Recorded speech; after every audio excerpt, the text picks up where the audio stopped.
It's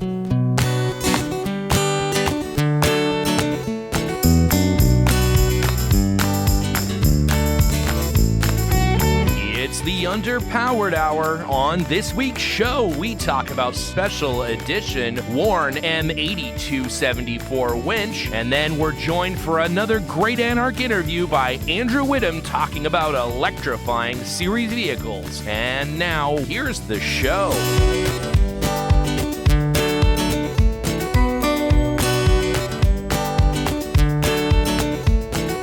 Welcome to the Underpowered Hour. I'm Steve Barris, mild-mannered television executive by day and Land Rover collector by night. You can find out more about our cars and what we're working on at thebarriscollection.com or follow us on Instagram at thebarriscollection. I'm joined, as always, by my good friend, Ike Goss. Thank you to everyone joining us today. I'm the exposed hinge to Steven's concealed hinge.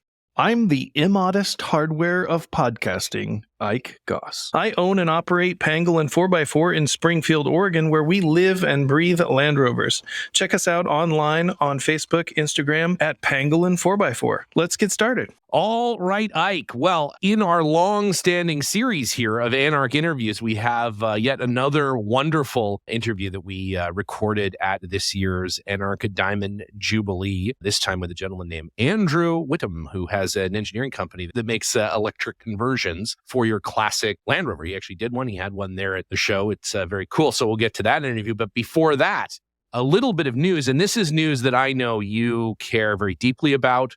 It is ingrained in you as a human being and as a brave and loyal Oregonian. A lot of build-up here. The 75th anniversary, as you know, this year of Warn Winches just happens to coincide with Land Rover. I didn't realize that, but it is both their 75th anniversary. Of course, Warn Winch is the pride of Oregon. They are coming out with, and I'm not sure if you've seen this yet, a special edition M8274 for the 75th anniversary. I have seen this winch, and I want it very badly. It is super cool. Well, unfortunately, you have to enter this contest, which opens July 1st. So it opened this weekend. It is, I don't know how many applications they're taking. I don't know, but it is a super cool. If they don't make this special edition winch as like a normally stocked part, I think we're all missing out. It's super cool. It's like it's sort of got a red body, you know, that famous Warn red. It's got, I guess they're all gone to this stripy red and black rope now. I guess that's the new Spydura. Warn. Yeah, it used to be silver, right? But now I guess it's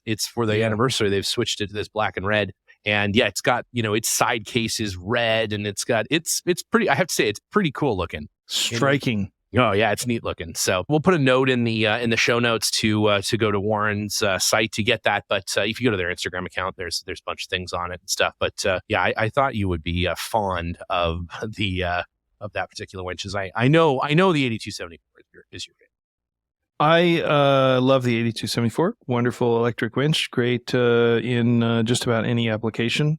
I like how it's made, like that it's made here in Oregon and in the USA. I like how fast it is. I like how strong it is. Pretty much like everything about it. Classic looks, Land Rover, a lot of Land Rover history with that winch and the predecessor, the 5687. Can't say enough good things about it. Use that on several of my Land Rovers and love it. Just great. So happy to see that they're doing a commemorative edition for their 75th. I guess when that's the start of the company, but I think the Bellevue Winch Company was making those winches in through the early 50s. Oh, could be. I know they said something in the article about there was a particular PTO winch that they consider to be like the first Warn winch product, and that was where this from, I guess, 1948. I'm going to have to break out my original set of Warn Land Rover freewheeling hubs. And this is a very, very rare set. I've only ever seen one set. And these hubs were made in the 50s for Series 1s, early 50s for Series 1s. And the particular set that I have came on a 1953. Ooh, cool. And what's interesting about them is they come in a box, right? And they have Warn script on them. It says Warn. And it's like in cursive, not in the block letters that they use today. And it's basically a drive flange with no splines, right? And so when you wanted your hubs to be disengaged, you would fit these drive flanges with no splines in them And then when you wanted four-wheel drive, you'd unbolt them and then bolt the standard drive flanges on. And so the box that I have that came with them, Interesting. that box holds your drive flanges and hardware when you're not using them. And you put that in the seat box. And it's all in this blue case. And it has the printed card inside of it.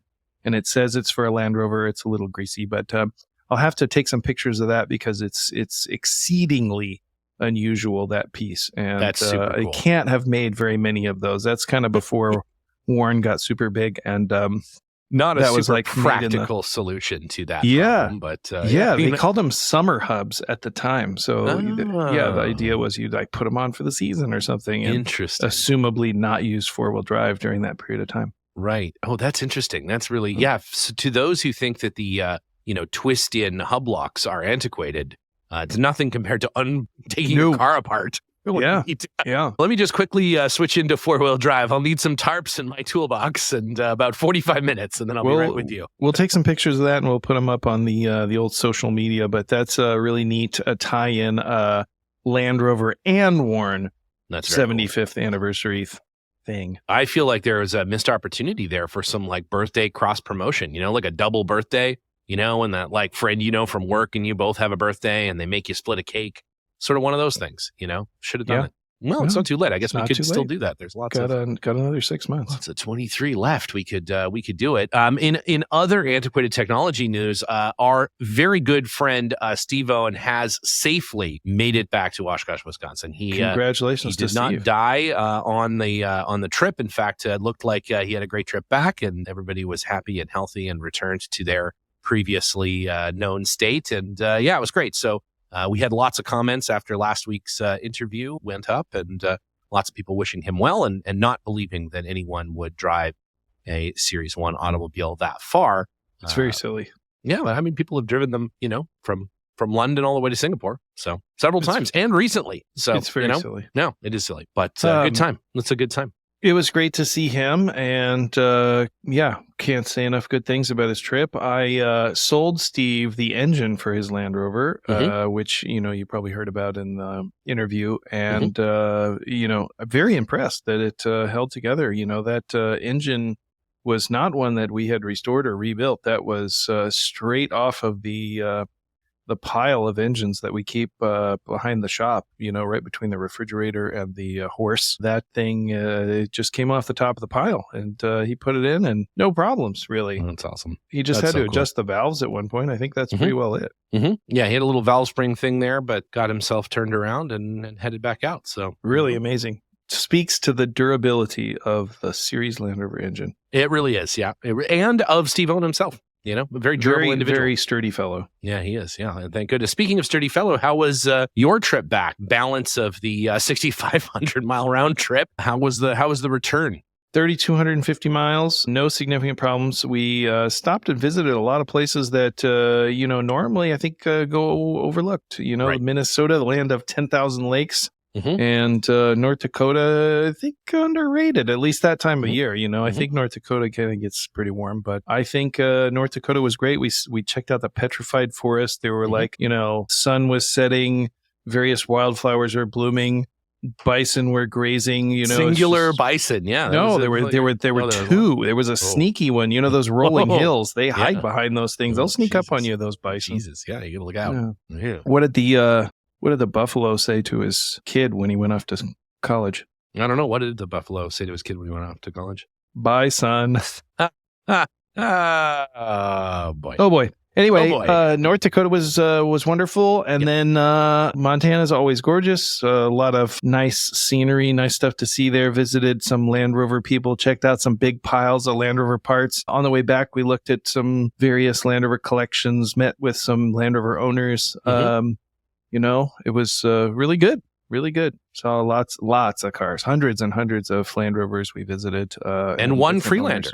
One Freelander as well. Two Freelanders. Ooh, a secret second Freelander. There is a secret second Freelander, which I might have mentioned to you, but we did find a mint condition Freelander in a barn. It's in perfect condition. The owner would like to sell it, so contact us if you want a perfect Freelander. That's right. Yeah, it's a good looking. Specifically, Steven. And his phone number will be in the show That's notes. right. Yeah, that's right. Yeah, the official representative of all things Freelander, unfortunately. I don't know how I assumed that role, but I guess it's just what it is. So Brought it on yourself. Yeah, I suppose so. Well, speaking of the most capable and modern vehicles out there, let's pop the 8-track into the cassette player and get the interview with Andrew spun up here and see what the world of electrified series Land Rovers has in store for us. All right, let's hear all about it. All right. Well, we're here at ANARC, the Diamond Jubilee, with Andrew Whittam from an amazing company that is taking series vehicles, but not just Land Rovers, but classic vehicles, and imagining a future where we're maybe not using fossil fuels anymore, or certainly not at the rate that we're doing now, and still being able to enjoy these amazing classic vehicles, but powered by electricity. So, Andrew, welcome to the show. Thank you for joining us, and tell us a little bit about it. What does your company do?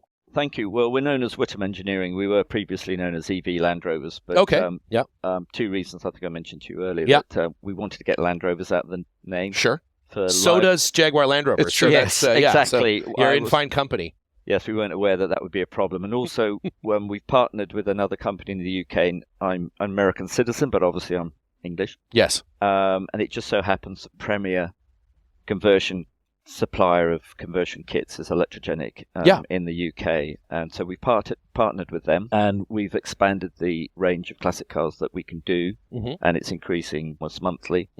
But we're really our part is more the Land Rover Defender and series, but we're definitely I've already got a contract just this last week to do an E-Type. Nice, cool. Porsche air-cooled Porsches, cool. The later ones, the 80s, 90s. Yeah. We're going to try and get the 60s and 70s Porsche 911s. Yeah. They're too, to be honest, they're too iconic to take the 6-cylinder engine out of, in my opinion, and put electric. But we're looking at the 914s and the 912s, which have got the smaller. And they're perfect for that. Yeah, perfect. And they're a lot less value. Right. Also, we've got a complete mini kit, the original mini, which is awesome. Yeah, that's complete drop-in kit, and we can do bespoke other classic vehicles. But that's the main range.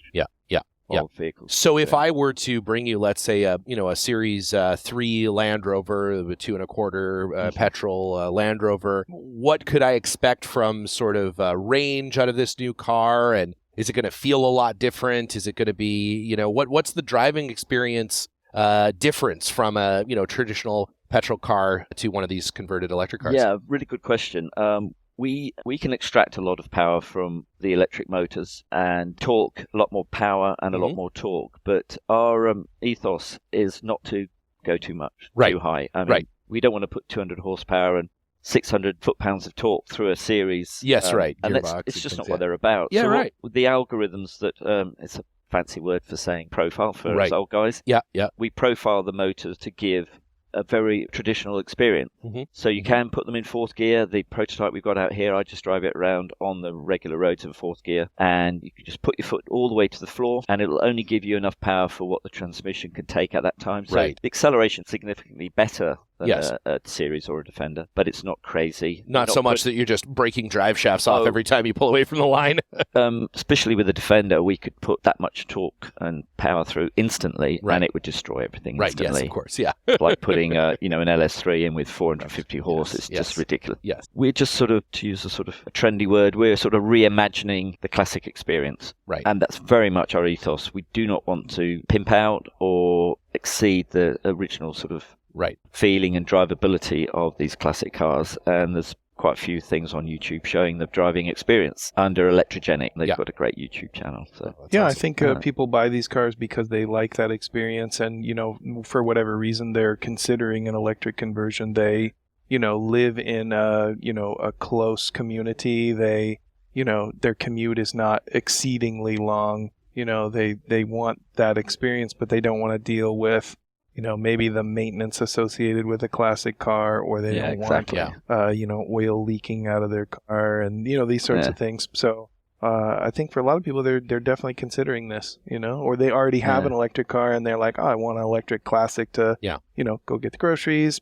pal around town, pick up my family, go to the beach, whatever the scenario is. Well, and I think certainly there's a world, it's not tomorrow, it's maybe not in 5 years or 10 years, but there's a world where it's not going to be reasonable to own a petrol car anymore. The fuel is going to become a thing, that certainly in 20 years from now, I'd love to continue to drive my classic cars, but probably fueling them, is going to be in many cases expensive or maybe impossible. Who knows, right? Depending on where in the world you live or whatever else. So the idea of being able to continue to enjoy that amazing car, but on a modern propulsion system, or at least one you can get fuel for, is really cool. I think it's amazing. That's exactly right. And I don't see it happening anytime soon, irrespective of the British government, the EU, or the American government. Then it's just not practical. It's not feasible, but it's exactly to Ike's point. I have a massive enthusiasm from when I park up a series, and I can literally, we're up at the Hamptons the other day, parked between G-Wagons, Lamborghinis,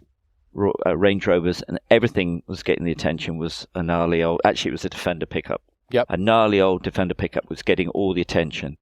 But they don't want to be dealing, as Ike said, with a changing gear and dealing with an oily diesel. And I'm surprised and really encouraged by the enthusiasm here, actually, because I thought I'd be a pariah almost, because these are real hardcore.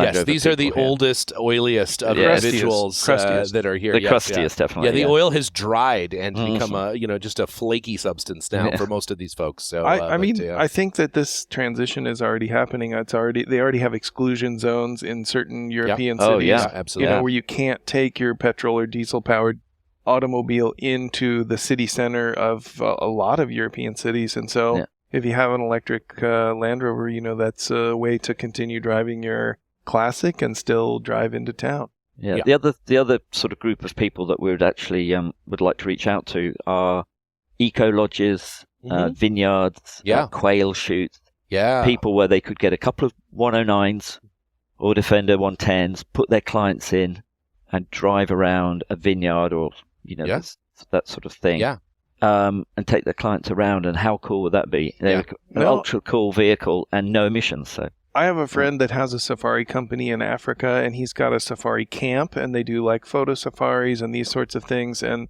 they want to take a vehicle out, and, traditionally they would have taken a petrol or diesel powered vehicle and then gone and sat and then waited for the animals to come by or walk by or whatever. But with an electric vehicle, you can kind of stealthily creep up on them, and it's not so disturbing to the wildlife. So something like you said, something like a bird watching sanctuary or something like that, where you could take a tour through, just roll up on a bunch of lions and just jump out and surprise them. They love that. In a soft top Land Rover. In a soft top Land Rover. They love that. That's a great. That would be very sensible. Yeah, absolutely. Yeah. No, I think it's a really interesting sort of into the distant future, but also a super practical thing to look at today. So let's talk a little bit about the process. So you get a traditional car, I imagine. I know the prototype you have here is sort of built from parts, but I imagine most people would have either one that they've purchased or maybe one that has fallen into disrepair, or for whatever reason, one they just want to get rid of the petrol power plant out of it. What is the process that you go through? First of all, is that something that,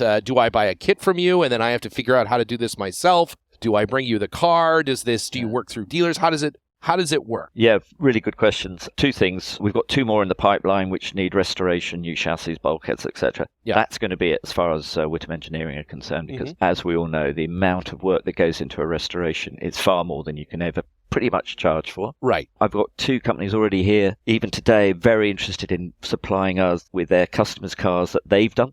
Right. And they're perfect. Yeah. And then they'll bring them to us. That's what we're talking about.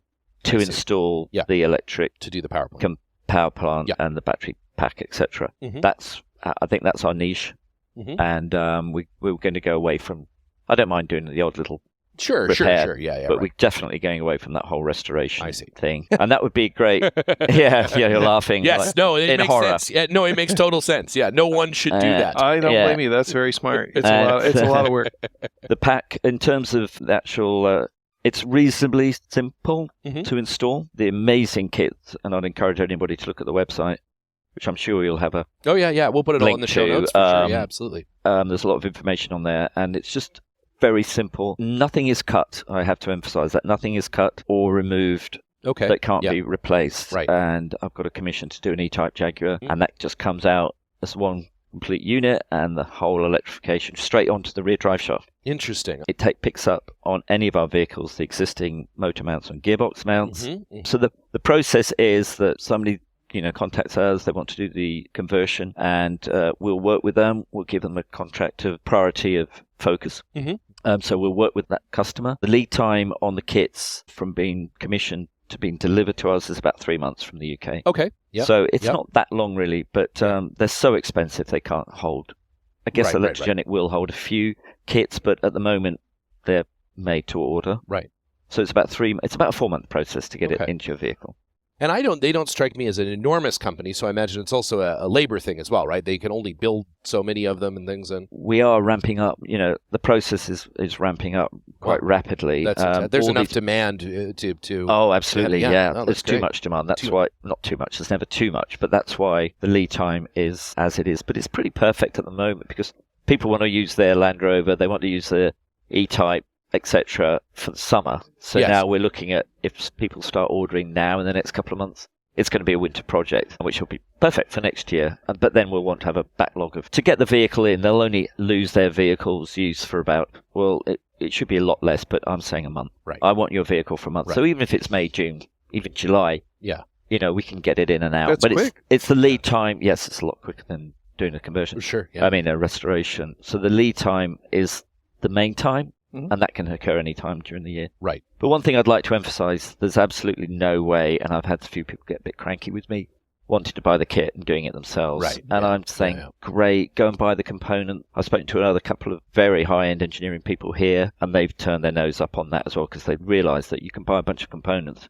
but you could spend 1,000 hours integrating. It's all very well for a private individual to do that, but we're using very high voltage, even on the low voltage. It's 180 volt DC, which will kill you instantly, and the 400 volt system will kill you twice as quick instantly. That's right. So it'll be a tenth of a second, not a half a second. Right, so exactly. These are things you can't be taking a cylinder head or noodling around in. Right, So that brings up a good question. So tell us a little bit about your background and how you got into this. Yeah, thanks, Ike. I started off as an aircraft engineer, so I did aircraft engineering apprenticeship in the UK back in the day, a long day ago, over 40 years ago, and I actually specialised at the end with the very heavy-duty electrics and electronics on the aircraft, and we're talking about generators that will power a small village.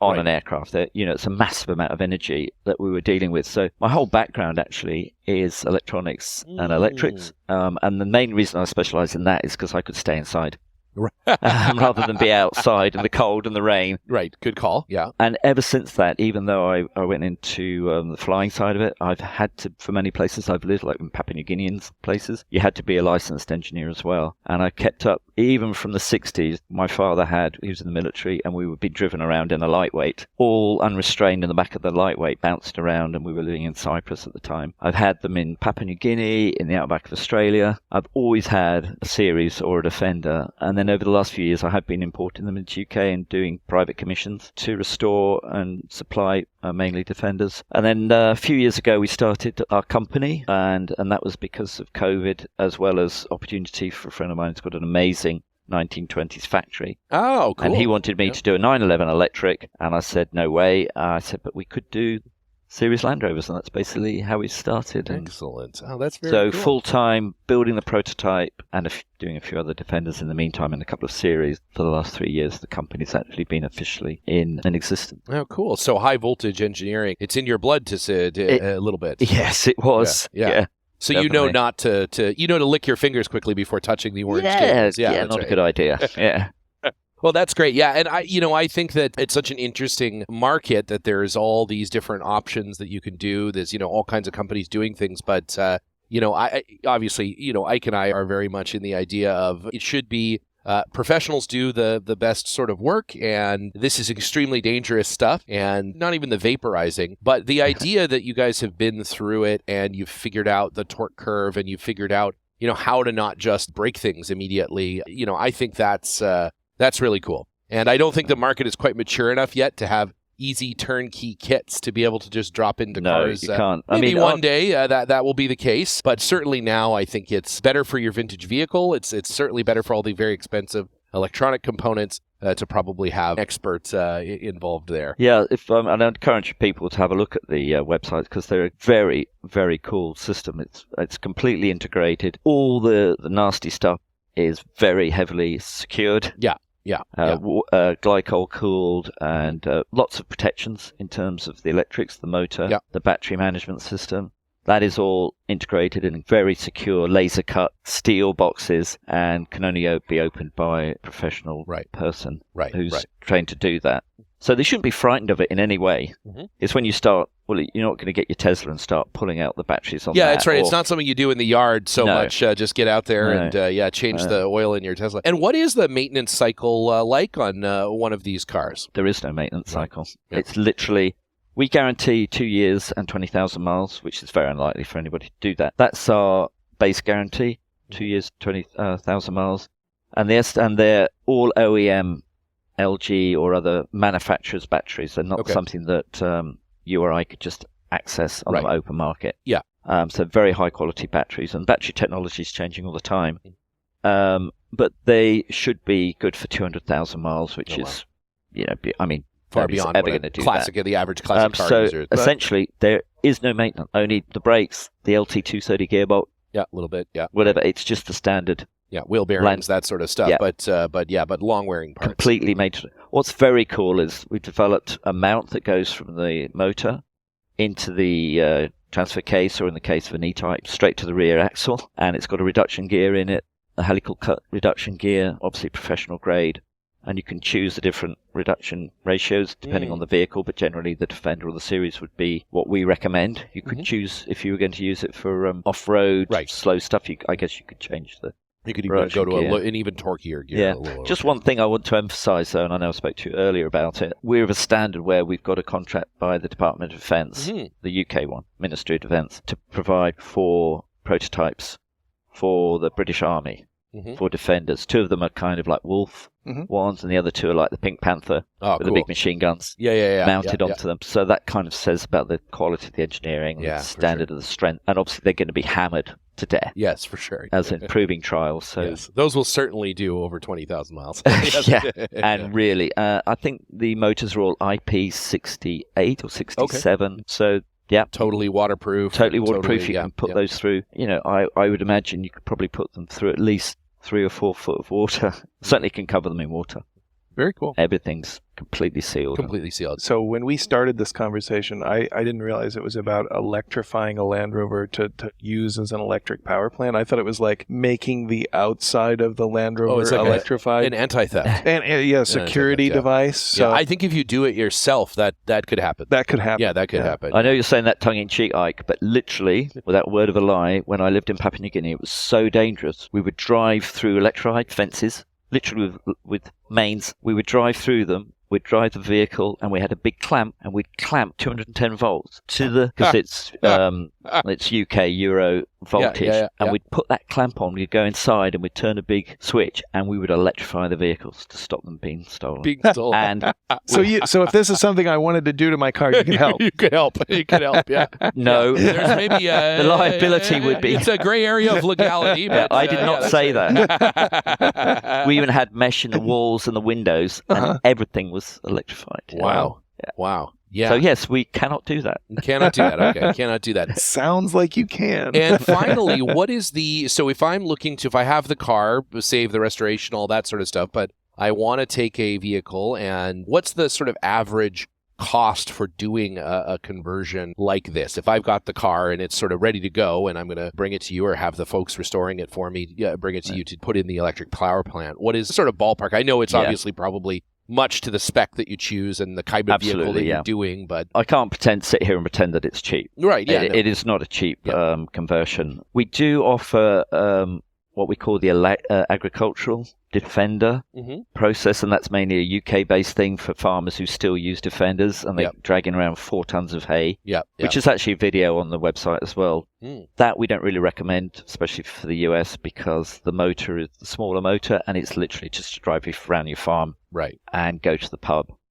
And go to the local shop. You sit at 40, 50 miles an hour on a freeway. We found out that the motor is it will do it, but it's just getting a little bit warm because it's the air-cooled motor. So apart from that one, we're looking at a base price installed at the moment at about, for the series, with the basic small pack at about 55,000, 60,000, way up to, an E-Type or a Porsche with the big pack, the extended range, the big motor, and certainly 110s, 130s at around 100. Around 100. 90 to say 110. That's not too unusual.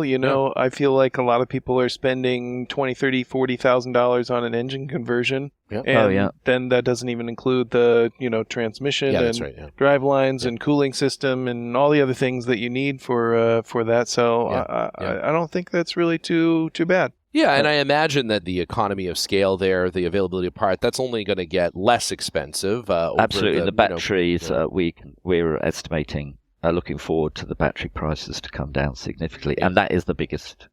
Right, yeah, the majority of the cost. The majority of the cost. Yeah, and the weight, I imagine. Yeah, the weight, and we haven't spoken about the weight, certainly in the series, is pretty much a Warn.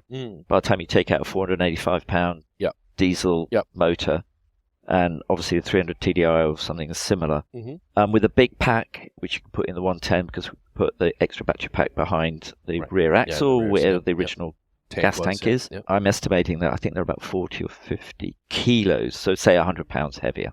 Okay. So not significant. The weight of a almost an extra passenger, sort of. Yeah, and I don't know. I'm sort of spitballing here. Yeah. I don't know whether that includes the weight of the fuel itself. Right. It's pretty much a Warn. Yeah, not so bad. It's not so bad at all. And of course, I guess you can always tune the performance such where I think you're already going to be higher performance than the diesel engine. Well, certainly the performance, and I've got it on the chart, of a regular motor, not the really high-powered motor for a Defender, 0 to 60 is under 10 seconds, and for a Puma-engined Defender, it's 20 seconds. Yeah.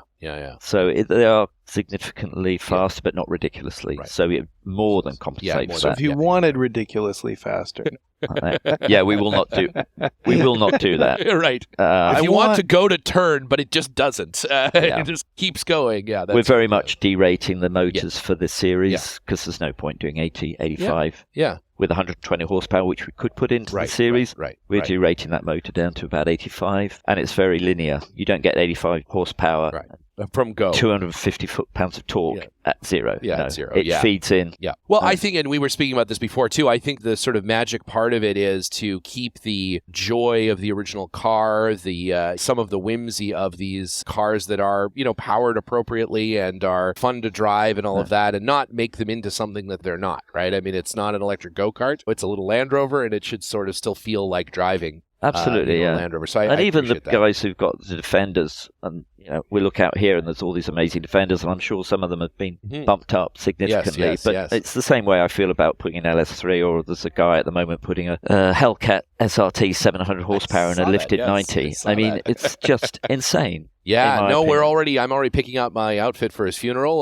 We'll attend. It'll be a beautiful ceremony, I'm sure. Yeah, it's definitely a Darwin Award. Yeah, absolutely. Having ridden in a 700 horsepower 80-inch. Yes. Yeah. Have you? Yeah. It's it's better than you would think. Yeah. It's better than you would think. Yeah. It's not so bad. Okay, let's do it. It's not so bad. It is a little terrifying, but it's not so bad. It's like an electric conversion. It's all about how it's engineered. If you focus on the engine, you focus on the amount of power and nothing else, it's going to be dangerous. But if you build it accordingly, if you match all of those components, it can be fun. And it looks like an 80-inch, but really isn't anymore. Absolutely not. Yeah, that's right. That's right. Well, Andrew, where can people find out more if they want to know about having their car converted, or just more about your company and what you're doing? It's a very long name, and I appreciate most people can't spell my first name because it's not Whitman. It's Whittam.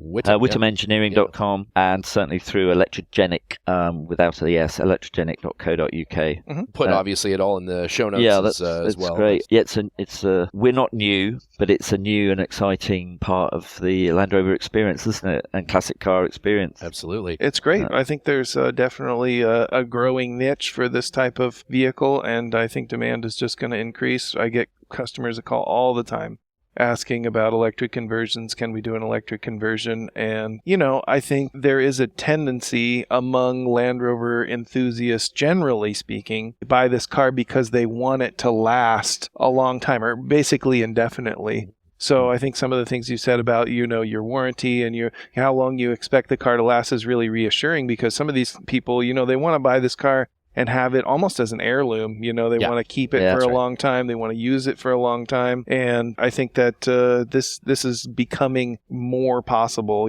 I think a lot of people looked at electric cars as kind of like a laptop or a cell phone, where it's incredibly useful for a limited period of time, and then you dispose of it, recycle it, get a new one. But you're talking about this project as something that really can last a long time and be useful over a period of years, and not just a short-term fad. Yeah, that's a really good point, Ike, because we all have that opinion, don't we? We buy a mobile laptop and we expect to change it in a couple of years. It's the ethos is completely opposite. Sure. And we literally got a commission last weekend, and it hurts to say, but a one family-owned E-Type Jag from 72, 8,000 original miles on it. Wow. And I'm cringing, but they said, no, nobody uses it. Yeah, right. Nobody wants to use it. We want to have this heirloom to be able to use. And that's exactly your point. And I think the fact that it's a reversible process, I think that cars are only great if they're being used, if they're being driven, if they're being enjoyed. Yeah. And if some point in the future putting that car back to original made sense, then, you're, like you say, you're not cutting, you're not doing all these sort of things. So it makes it, I think, a lot better. I think, again, we are very much in the mindset of, if you're not using Land Rover out in the world, if you're not driving your E-Type Jaguars and things, then you might as well have a plastic model in your living room. Yeah, that's exactly right. Yeah. You might as well just hang something on the wall. And well, at that, Andrew, we appreciate it. Thank you for your time. You're doing some very cool stuff. And again, we'll have all that information in the show notes. And maybe we'll take the car for a spin. We'll shoot some video or something, and we'll get. Ike will jump it over the ski hill there or something. Ski hill, but, please don't. All right, well, Andrew, thanks again. We appreciate your time, and we'll talk to you soon. Cheers. Right. Thanks for coming. All right. Well, it's very, very fascinating stuff. I think that, the world of electrifying series Land Rovers is, or series cars or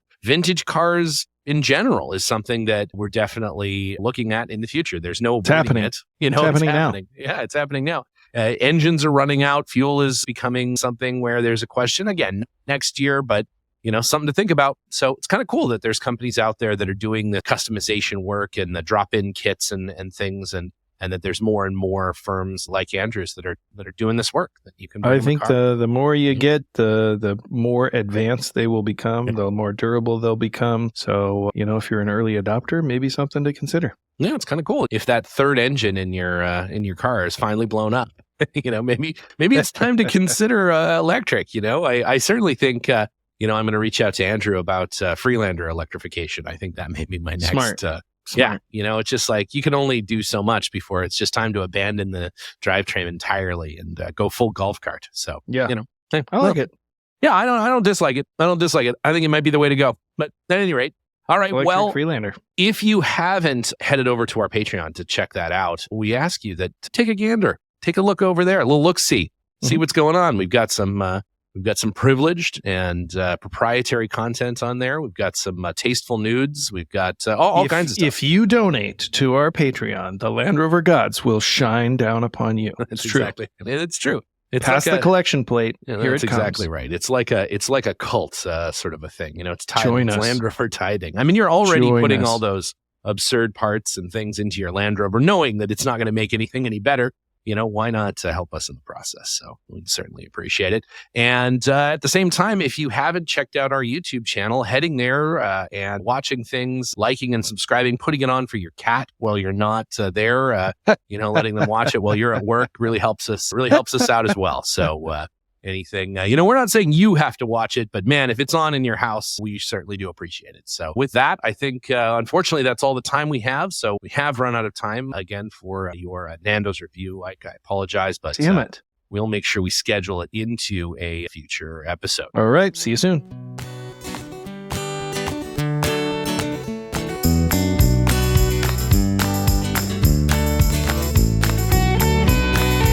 The Underpowered Hour is produced by Liza Barris, Ike Goss, and me, Steve Barris. Pavel Svardov composed and performed our theme music. Consider supporting the show on Patreon, and if you already do, thank you. Your support makes the show possible. For even more, check out our Instagram or Facebook.